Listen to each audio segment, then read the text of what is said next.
En pleine ville, la décharge de Vitas. À cause des fumées et des vapeurs toxiques, les Philippins l'appellent Smoky Mountain, la montagne fumante. Le matin, sur cette gigantesque poubelle à ciel ouvert, c'est l'heure de pointe.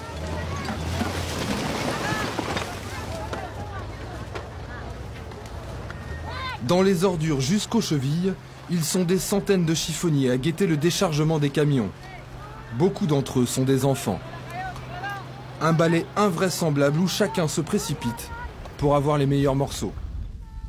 Seuls ces deux prêtres français, le père Thomas et l'abbé Mathieu, se préoccupent des gens qui vivent sur la décharge de Vitas.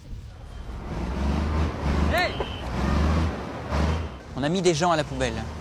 Leur vie, 24 heures sur 24, c'est la décharge. C'est des poubelles. C'est l'enfer sur Terre.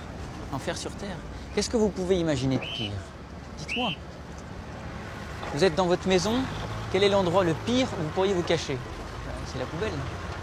Qu'est-ce que vous pouvez imaginer de pire? Né à Versailles il y a 31 ans, l'abbé Mathieu est arrivé aux Philippines en 1998 pour y faire sa coopération. Il y a rejoint le père Thomas, 49 ans. Ce jésuite corrézien venait alors de monter ici une association humanitaire, la fondation Un Pont pour les enfants. Lorsqu'ils ont découvert les conditions de vie des chiffonniers de Manille, les deux prêtres ont décidé de leur venir en aide. D'autant plus que tout le monde ici leur tourne le dos. À cause de l'odeur qui s'imprègne, y compris sur leur peau, les chiffonniers sont les pauvres qui sont les plus marginalisés parmi les pauvres. Parce que même s'ils vont de l'autre côté de la rue dans des bidonvilles où il n'y a pas de chiffonniers, les gens ne les apprécient pas à cause de leur mauvaise odeur. Sur la décharge, les deux prêtres connaissent tout le monde ou presque.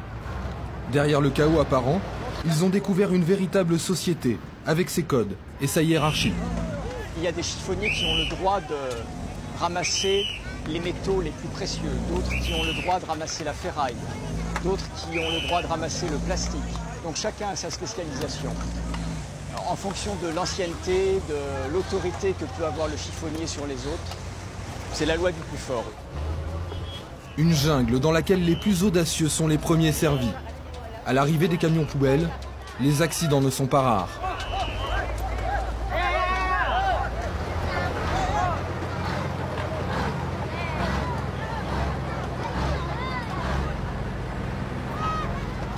Je ne sais pas combien il y a de bactéries au centimètre carré, mais...